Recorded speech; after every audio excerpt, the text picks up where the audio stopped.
Hi, this is The Recovering Perfectionist. I'm Claire Barton and you're in the right place at the right time. If you're starting to feel like some of your perfectionism is really getting in the way of you moving forward, getting started or finishing anything, this is absolutely the right show for you.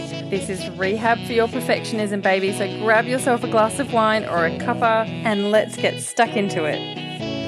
Hello everybody, it is Claire from The Recovering Perfectionist. Today's episode is a little bit different and I'm super excited to bring this to you. It's actually the start of a mini-series that you'll see drop in over the next couple of months where I'm going to invite people to come on to the show and actually interview me. So it's a little bit the other way around. As you know, that all of the other episodes so far have been very conversational. So I invite someone on and we chat about a certain thing and we kind of just have a bit of a conversation about whatever it is that we're talking about. So this is a little bit different. So I'm actually going to ask people to come on and interview me about anything that is in kind of my zone of genius or something that I talk about a lot and that sort of thing. So this is number one in that. And the original is actually by a very beautiful woman called Shilpa Agarwal. And she has a beautiful business called Want Solution, which is gorgeous. She's based in Adelaide in South Australia in Australia. And she's just about to embark upon an amazing journey in a caravan with her husband and her child. So I'm super excited that I might actually get to meet her in the flesh one day as well. So I hope you enjoy this. It's a really, really cool episode, actually. It goes for around 40 minutes, I think. And I tell you what, if you are still not 100% sure about how to articulate what you do or what your message is or define anything in your life or your values and that sort of thing, get someone to interview you in it, even if it's just a friend or your partner or someone else who maybe a complete stranger, whatever kind of works for you. Because I tell you what, while I went through this process with Shilpa a few weeks ago, I absolutely couldn't believe how much easier it was to articulate things when she was asking me some questions that were very relevant and very pertinent and kind of asking for some clarification on things. And we both got a bit ranty about some stuff, and we're obviously very aligned with our values and our mission in terms of just kind of getting stuff done and getting over ourselves and not worrying about being so perfect and, you know, totally being human and all of that sort of thing. So absolutely awesome process as well as a fantastic outcome, and I really hope you enjoy listening to this. I think there's a bit of gold in there, so enjoy, and I look forward to speaking to you soon. Okay, bye. Hey, we are live. So today I am so excited to welcome you, Claire. We've got Claire Barton with us, and I think we've been trying to catch up for quite some time. Finally, it's happening today. Yes. So thank you, Claire, for hopping on to this interview and saying yes to support my project of 100 interviews. Thank you for having me. Oh, totally pleasure. And which means we're able to share all your goodness with the people in compressed format. Mm-hmm. So without any further ado, Claire, I'm going to hand it over to you to please share with us who you are and what you do. Sure. Thank you. Thanks again so much for having me. I'm very excited about this project. Yes, I'm Claire Barton. I am a productivity and planning coach and business mentor.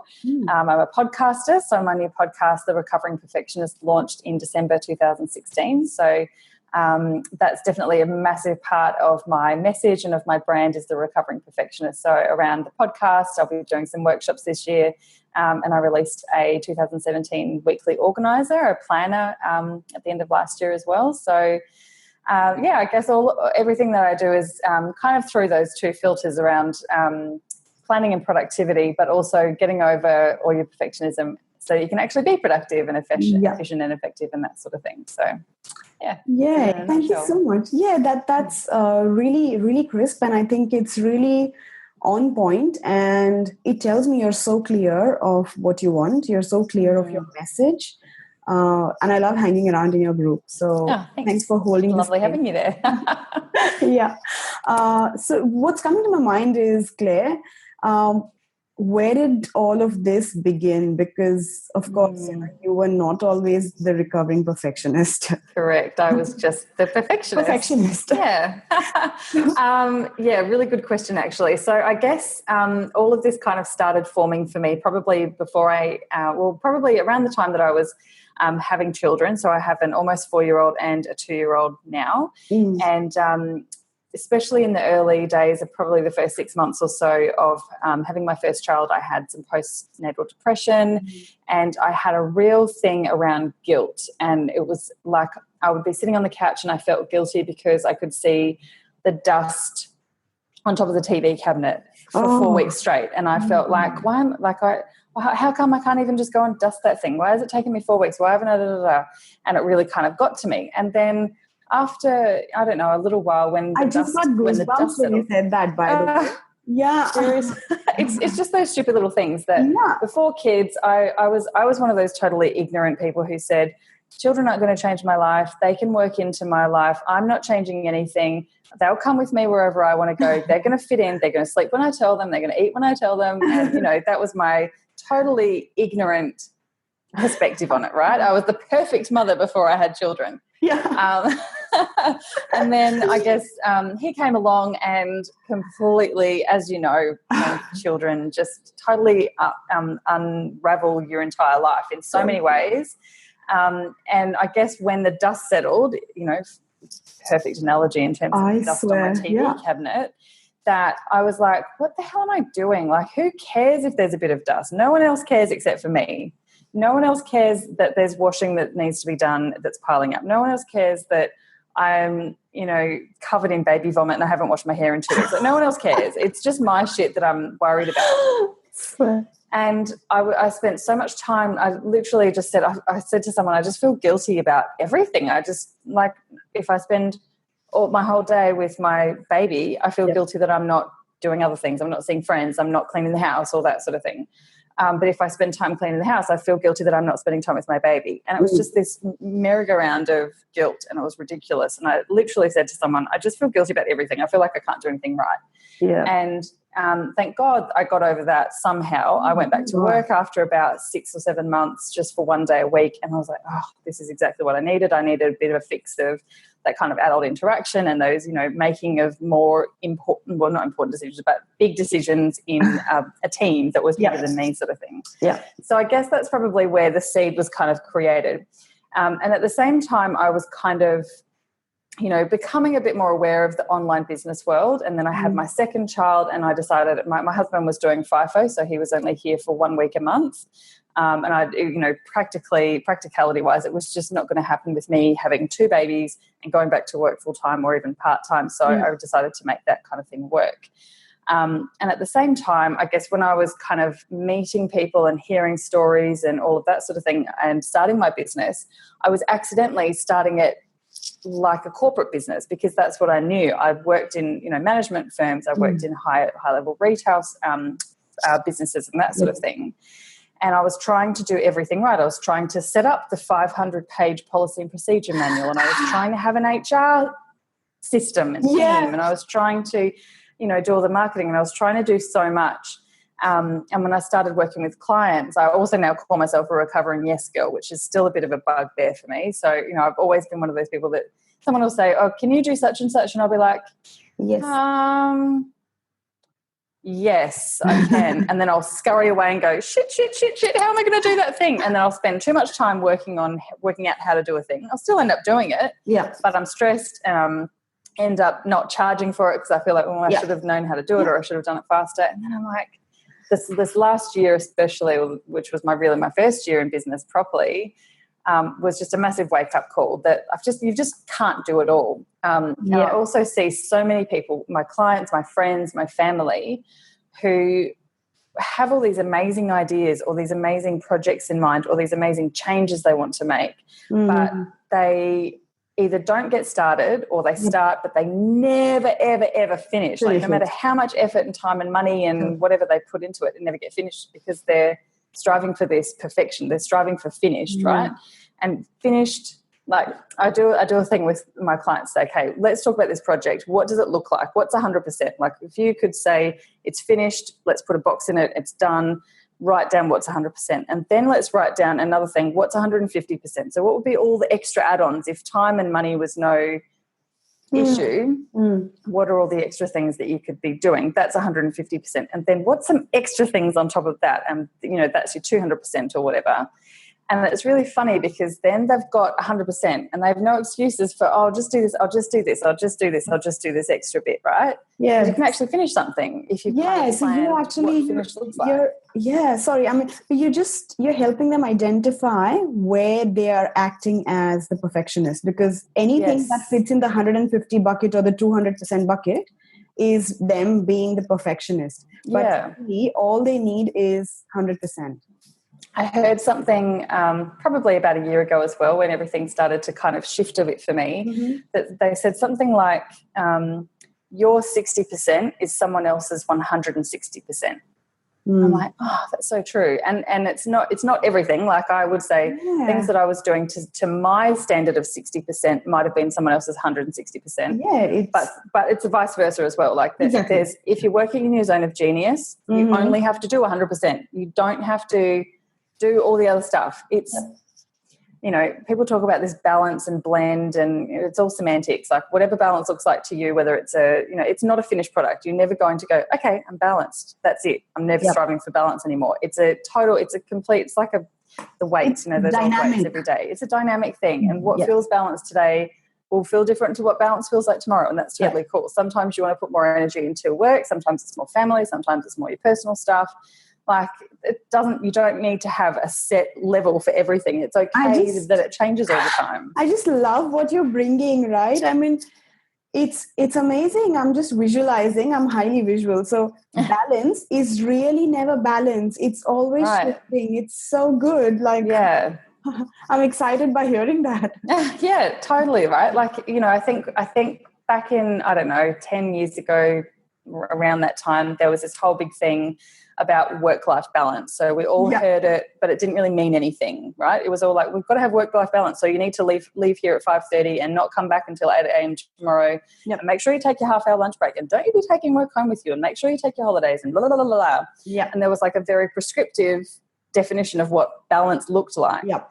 And I think when we then go into our own businesses, we accidentally have a bit of a hangover around that. Exactly. So we're trying to strive for a balance. Like I have to do 40 hours at work, and I have to do 20 hours at home, and I have to have 10 hours of me time, and I have to da-da-da-da-da, and all these shoulds and have tos, which is just total rubbish. Like some weeks I want to spend 60 hours on my business because that's where the energy is for me. That's where it's pulling me. That's where I feel like I can add value. And in a practical sense, it works for me for some weeks. Then there's some weeks where I go, you know what? I can't be bothered doing my business. I hate it right now. I hate everything. I don't want to look at a computer. I don't want to be in a Facebook group. I don't want to have anything to do with social media. I don't even want to talk to clients. I just want to sit down and play trucks with my kids. Claire, thank you so much for saying that, because, I interact with clients and, they experience these, what can I say, ups and downs, and they beat themselves up for feeling down. Yeah. And, I've got to charge them up. And this is what I tell them. It's okay. It's okay if you drop the ball sometimes. Like, it's all an experiment, right? Like I'm a planner. I'm a planner and a productivity, like that's what I do. But if we plan everything so much, there's no room for play, and there's no room for process and journey and that sort of thing. Yeah. And the big thing is that it's an experiment. Like the last year was so up and down. There were moments, like you said, that I was like, I love this. My business is awesome. I'm making great money. I've got great, got lots of time on my hands and all of that sort of thing. And then there was times where I was like, what am I doing this for? Why am I doing this? There is nothing here for me. Like I go up and down. And now that I know that that's just the process, I'm okay with it. I can have one of those down days and go, well, that's shit. This is a crap day. I didn't make any money. I didn't have a great client meeting or whatever. And I go, that's okay, because that's part of the process. Yeah.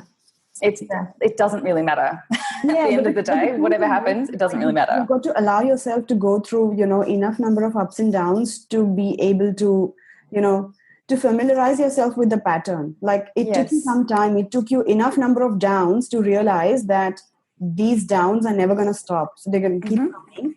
And then when you're down the next time, you're okay with it because you know there's going to be an up again. So, and the downs are they're so critical. I think the times that I had downs really, really highlighted to me the times that I do have downs, because they happen still. It's not like, of course, I'm done with them. Yep.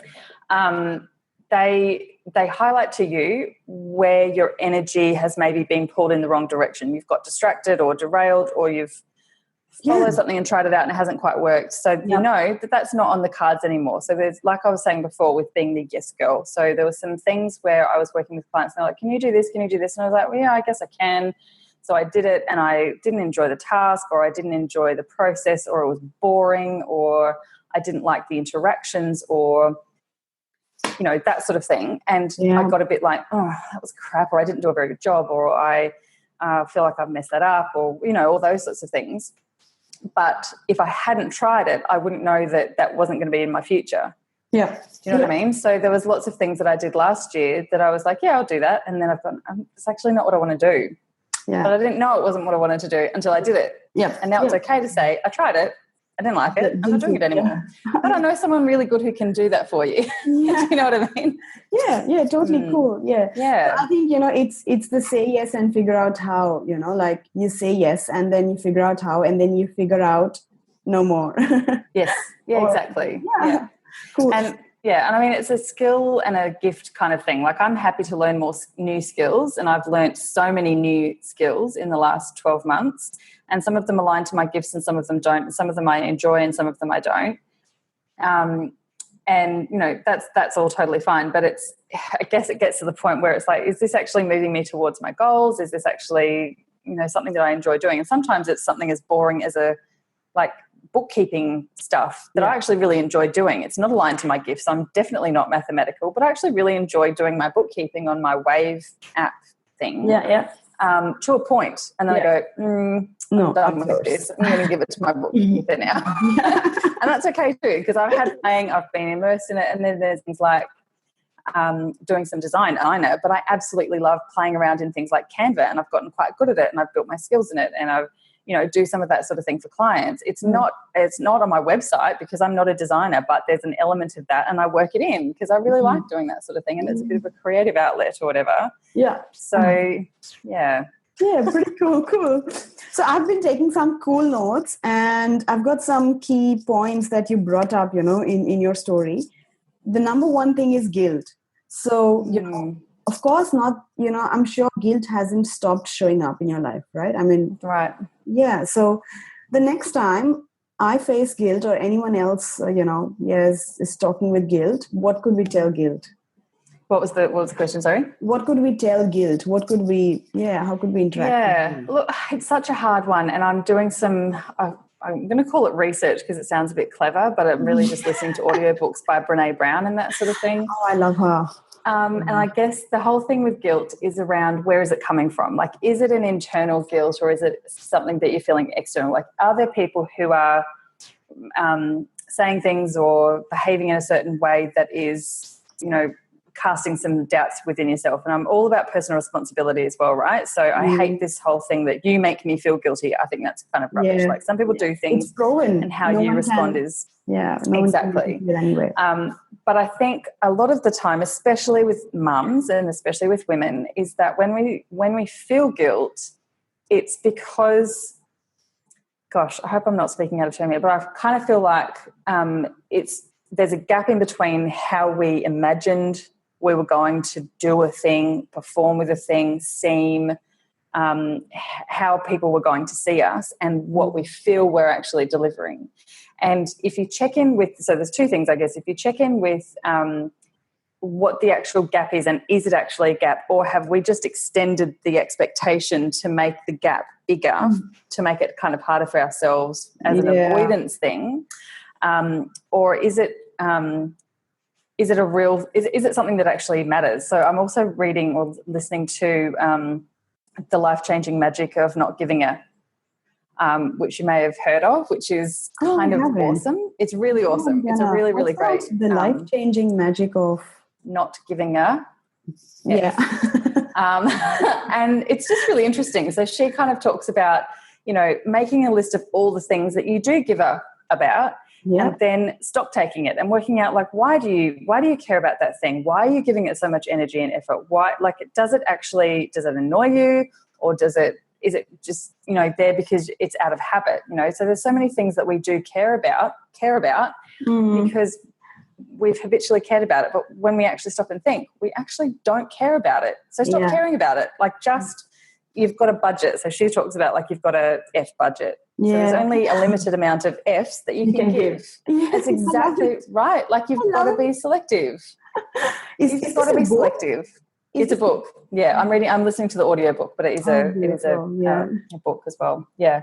Wow. Yeah. And, it again, like, I think it's taking me back to your analogy that you mentioned earlier about your 60% could be their 160%. And more than that, identify what's your 100%. And because, we tend to feel guilty when we make our 200% our 100%. Right. Yeah. Yeah. And I think I had an interesting conversation with someone a while ago, and she had heard a psychologist or someone talk about perfectionism and say that most of what we commonly call perfectionism is actually probably should be called avoidance, which was a really, really interesting concept to me, because I totally agree. I think there is some true perfection, but there's also this avoidance where we keep going, I'll also just, or I'll just put this on there as well, and I'll just add this, and it's not quite finished because I really do actually want to do such and such. What it is we're avoiding a thing, whether actual that's responsibility. Yeah, it's responsibility, or it's fear of failure, or being embarrassed and saying, "Here, it's finished. Look, it's 100%." And someone goes, "Oh, that's a bit crap," which is never going to happen. Yeah, right. Exactly. It's just not going to happen, because it's always a thing. And I guess the thing is with everyone is that even if it's not perfect, even if it's not as amazing as it could be, it's still going to help someone. It's still steps ahead of where someone is, right? So if I create an online course about, I don't know, whatever, I've created an online course which is called Pause for Effect, and I know it's not perfect, and I know there's heaps more, and I know there would be people who would read it or who would do the course and go, God, I did that 2 years ago. But I also know that there are people who are two or 3 or 4 or 5 years behind where I'm at in my journey who would get a lot out of it. And that's it. Like, if it helps someone, then it's perfect. It's done. Do you know what I mean? It doesn't have to be a scholarly thing that you've been studying for 30 years to be good. Yeah. Yeah. And that's why, that's why also I'm just doing these 100 interviews, because we don't always need a Tony Robbins or an Oprah to interview. Like, there's so much inspiration in each one of us, and that's what I want to get out of, these interviews. I love it. It's such a great project. Yeah. And, again, talking about perfection and avoidance, what just struck me right now is when we're trying to make one area perfect, we are avoiding all the others that need our attention. Right. Yeah. And, it's just and strategy. The one that comes last is us. Yes. Me comes last on the perfection list. And that's often the most important one, the one that totally. Yeah, absolutely. I mean, you think of all the things that are pulling your time and your energy, and it's family and kids and house and partners and friends and grocery shopping and business and all the other, all that sort of thing. There's so many things that need our attention and our time and our love and our energy. And I think it's really important to, like I said, be flexible with what if you think about all of those things as, I don't know, cups or jugs or something, and you can pour some water out of each one of them into the other one and then back into the other one. Some of them can be overflowing and some of them can be kind of empty, and whatever feels like a good level for you, right? Like, it doesn't, I don't know, I'm probably talking around in circles, but there's I love so many things. I love the metaphor. Yeah. I'm all about metaphors. Well, me too. I'm just so visual. I just keep bringing like weird analogies in between. Yeah, great. Love it. Cool. Yeah, and one more thing that I wrote down was saying yes versus saying no. So you've done a lot of saying yes to figure out, where it is that you want to say no. Yeah. So what I'm just trying to kind of compress it into cool mantras. But really, I think say yes and say yes to learn to say no. I mean, totally. Yeah. I remember hearing something when I was back in corporate that if I say yes to this, whatever it is, what am I saying no to? And if I say no to this, what am I saying yes to? Ah, I love it. Right? So if I say yes to working an extra day to help finish that project, I'm saying no to time with my family or that barbecue I was going to go to or whatever. It doesn't even have to be as big as that. Like if I say yes to letting someone talk to me like I'm an idiot, what am I saying no to? Being respected, being assertive, having that like feeling inside myself that I stuck up for myself, that sort of thing. And it also works the other way. So if I say no to this, what am I saying yes to? If I say no to, no, sorry, that's not my zone of genius, I'm not going to work, but I know someone who can do it for you, what am I saying yes to? I'm niching. I've got my message right. So cool. I've got my clients right, like the people who I want to work with and who need me, get me, not the people who are, need someone but don't need me. Yeah. Do you know what I mean? So I think that was a really big takeaway from me ever, is that thank you yes for sharing this model because, when we're in a dilemma, like this can really be a very good, it's a tool in itself. It's a complete tool. Yeah. Yeah, it is. Yeah. It's just a good thing to remember. And I think, I'll never completely get it right because I am a people pleaser. It's definitely my nature. That's a thing for me. I think we all are, right? Yeah. Especially women and mums and that sort of thing. Like we like to make people happy. We like to be liked and all of that sort of thing. And that's fine. That's never going to go away. I know it's never going to go away. But yeah, I feel like when you get through that process and you really feel yucky about something that you've said yes to because it just doesn't sit with you, it's just not your zone of genius, and it kind of ends up being a waste of everyone's time, energy and money. Yeah. And don't even get me started on waste. That's a massive motivator for me. I hate waste. I hate wasting anything. So wasting time and energy and money is just, Yeah, it's like, wasting a lifetime. Like, seriously. Yeah, exactly. Yeah, beautiful. Wow. Oh, awesome. Like there's so much cool stuff you've shared with us today. So good. The thing about balance and constantly shifting and, even about the ups and downs, like what had come to my mind when you were telling me that thing was really, if our life was made of all ups, it would be a straight line and we would be dead. Like, right. Yeah. So I think the downs are just kind of keeping us alive, really. Oh, totally. That's completely necessary. And I guess when you're starting out in your business, for anyone who's in their first year or two, is that real, like I use this hashtag everywhere, trust the process. Oh, yeah, okay. And it's all well and good saying that on the other side of it, once I've kind of gone, oh, okay, it is a process, it is an up and down thing, that's cool. Yeah. But when you're in it and it's new and it feels yucky and you're going through this, massive roller coaster of self-doubt and then, woohoo, I'm amazing, and then self-doubt and then, woohoo, I'm amazing. Yeah. Like it's easy for me to sit here and say, trust the process, but seriously, trust the process because it will be fine. Yeah. No matter what, it'll be fine. Everything works out. It all happens for a reason. Totally. Cool. I'm so with you on this because, even if we realize on the other end that we've royally messed up, it was still a process. It taught us something, right? Yeah, exactly. I wasn't made for this, or this wasn't made for me, or I really did. I just got distracted. It just kind of gives you a nudge back onto the right path.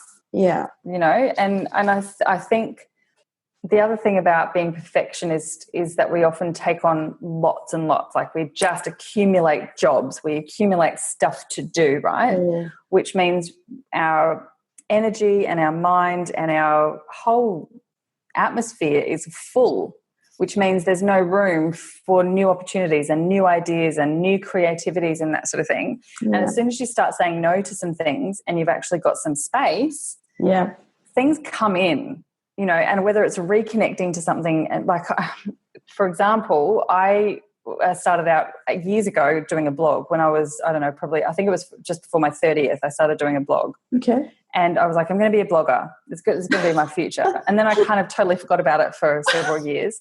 And then, towards the end of last year, I was like, right, I'm not doing that anymore. I'm not doing that anymore. I'm not doing that anymore. I'm not doing that anymore. And this whole thing, and, I started getting messages and I started seeing people around, and this whole thing about blogging came back to me. I was like, that's right. I love writing. Oops, I totally forgot about that for the last 5 years, right? 10 years, whatever.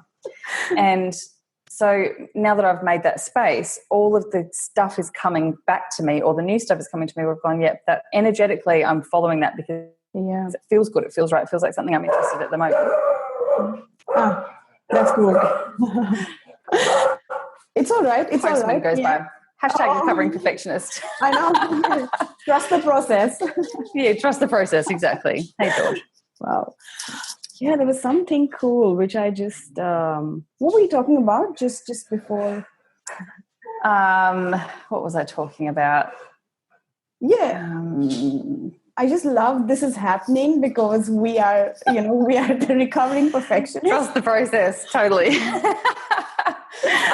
About like listening to the energy and clearing some space and that sort of thing. Yeah. And I, like inspiration is also like an entity. It needs space. It needs it needs mental space, physical space, even actually, because, and I'm realizing this in the process, I'm stepping out on a caravan trip for 10 months and I am packing up my house, and Claire, I can't tell you, there's at least 50 to 60% of the stuff in my house I've just accumulated it. I haven't used it in the last 3 years. But when I moved from India, like I've been in Australia for 3 years, and when I moved from India, I felt like I could not do without a single needle from my life there. And I literally packed and couriered and spent so much money bringing everything here. And it was stuffed in my garage. I mean, and that's why and it's such a hard thing finding what kind of feels right for you in terms of stuff, like physical stuff and virtual stuff and all of that sort of thing. For example, like I used to run a 10-day declutter, 7-day, I think it was 7-day declutter me challenge. So part of it was physical, some of it was mental, some of it was virtual. So that was a big thing. Yep. And, my house, I would say, is very clutter-free. Like we've done the moving around thing. We've done massive garage sales. Just before my daughter was born, my second child, we cleared stuff out. I sold so much stuff, like $3,500 worth of sales that I made on eBay and stuff, just from selling clothes and a few bits of furniture and homewares. Yep. And we did a garage sale, and we took like 4 loads of stuff to the Salvos or the Tip, and we still have a full 4-bedroom house that's still full of stuff. It's still full. Like, it's just crazy how much stuff we kind of accumulate. And then we were planning on moving overseas, so we did another massive declutter, and we still have a house full of stuff. Do you know what I mean? Like, it is crazy. And we're not quite ready to go minimalist just yet, but God, there's something in it. I tell you what, like just decluttering your office or your wallet or your handbag can be so, I don't know, cathartic. I'm all about ceremony. I love having a little ceremony. Like I get home every day and I empty my handbag of all the stuff that I've accumulated in the day, which is a ridiculous amount usually, like water bottles and kids' toys and chewing gum wrappers and tissues and, all that sort of junk. But every day I get home and I clean it out, and, it's nice and clean for the next day. And that's it's a very good ritual for me. Yeah, it's a ritual. Yeah, totally. So, in that sort of sense, I feel like I don't waste time looking for things because I know where stuff is. But I also don't want to waste a stupid amount of time organising something that I'm never going to touch again. Yeah. So anyway, decluttering and, like I said, waste and all that sort of thing is a totally different. Totally. And that's why, that's all the more I can't wait to, start my trip, because my endeavor is, in the caravan, there's only so much stuff that I can have, and there's going to be so little that I have to look after. That it will allow me to just focus on really taking my business to the next level. Because in my business, I'm feeling like, I've capped right now, and to really, take the next level leap, I need to let go of stuff. And I have a very strong intuition as well, because I'm packing almost like 40 cartonfuls of stuff and putting it away in storage. But deep inside, I know if I can live without that much stuff for 1 year, I can live without it forever. So, So I think coming back, I'm going to organize sales. Yeah. And like I said, there's a funny thing. Like I've had a friend who's just been overseas for about 6 months, and she was like, I know you're supposed to say home is where the heart is, but home's where your stuff is too. Like I miss my stuff and I miss being surrounded by my, nice things. And she's been living in someone else's place with her family, and it's like I just kind of miss having my things. And there's definitely something to be said. Like I don't think just get rid of everything if that doesn't feel right for you. Like I love my beautiful homewares. I love feeling the textures of materials and the wood and plants and all that. So like I really get a lot out of it. Yeah.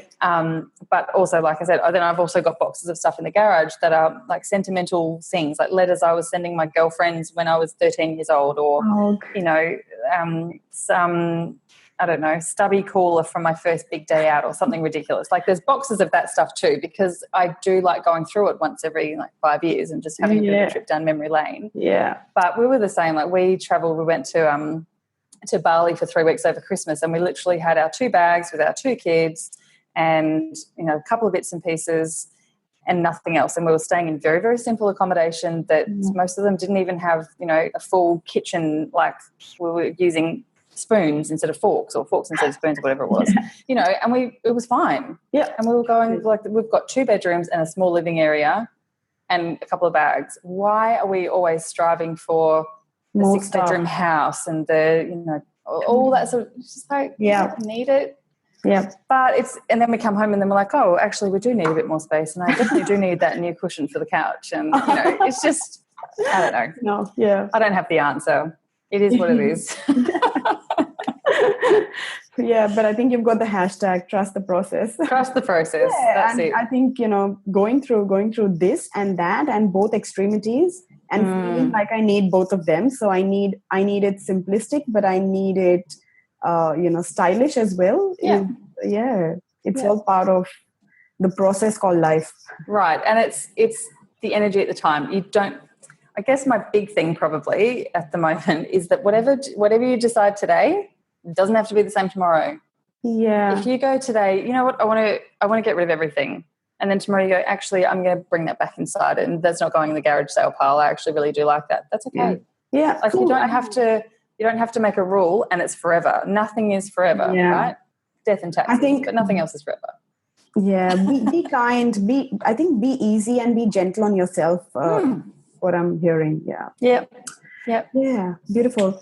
Yay. Oh, all right. So, Claire, I think I could go on and on for this Me too. Talker. Both of us. So what I'm thinking is a good way to wrap this up would be, are there like some, your cool 2 or 3 mantras or, some tips you want to leave people with where they could become more of a recovering perfectionist? Yep. I might sum it up in 3 hashtags then, I think. Awesome. Give it to me. Hashtag follow the energy. Awesome. And what I mean by that is, like I was just saying, don't worry about making a hard and fast rule that has to be forever. If today you want to spend more time doing your business, spend more time doing your business. If tomorrow you hate your business and you want to throw everything out the window and just cry in a corner and get a pedicure, do that. Awesome. Follow the energy and listen to that. That's such an intuitive thing. It's such an energetic importance. It's so important. Hashtag trust the process. Be cool with it. And again, I know it's easier said than done, but I do think it's really important. I just think it's necessary. You can't avoid it. You have to go through the ups and downs. You have to go through the first couple of years, and whatever happens, happens. Yeah. What would my third one be? I think probably, I'm just going to say hashtag yes or no. Let's just leave it at that. I love it. That, if I say yes to this, what am I saying no to? And if I say no, what am I saying yes to? Yeah, I think that is something I'm going to write and create a poster and, keep it handy on my phone and, So I'm actually creating some cool, just pretty pictures or inspiration manifestos, which I'm going to print and, stick on the walls of the inside of my caravan. Yay. Make it homely and make it my, what can I say, my guidance, my navigator. Beautiful. Which is so yes. I'm so excited. So excited for you, and I hope Thank you pass so through much. Yeah, I will. So I'm hoping we'll spend the winter months up north. So yeah, which will be cool. Winter. Yeah, yeah, which will really be, like very good for my Indian body. So yeah, breezy winter is just perfect. Enjoy it. Lovely. Well, thank you so much for having me. Thank you so much for sharing all of you with us today. So thank you so much. Pleasure. And that is absolutely it, my lovely. So I hope you've really enjoyed the episode. It was great fun recording that one. If you'd like to connect, I'd love to stay in touch with you. I have a beautiful Facebook group at bit.ly/The Recovering Perfectionist Crew with all capital T, R, P and C. Also, I have a massive goal this year to get 50,000 downloads on my podcast, and I've got a YouTube show as well. So I'd love for you to help me out if you can by either subscribing to the podcast. If you have a couple of favourite episodes, or if there's one favourite episode that you've really enjoyed, I would love you to share that with anyone who you think would get as much out of it as you have. And while you're in iTunes, if you can jump in and give it a review, that would be amazing. The show is also available over on YouTube. The links are always in the show notes, so you can head over there. So it's The Recovering Perfectionist on YouTube. There's a channel for that as well. So jump in and leave your comments. You can watch all of the episodes in video. So if you want to see what we look like and our crazy hand gestures and facial expressions and all of that sort of thing, absolutely jump in. You can subscribe to the YouTube channel show as well, and then you'll be kept up to date when there's new episodes that come in there. So yeah, love your support. All right, big love. I'll chat with you soon. Bye.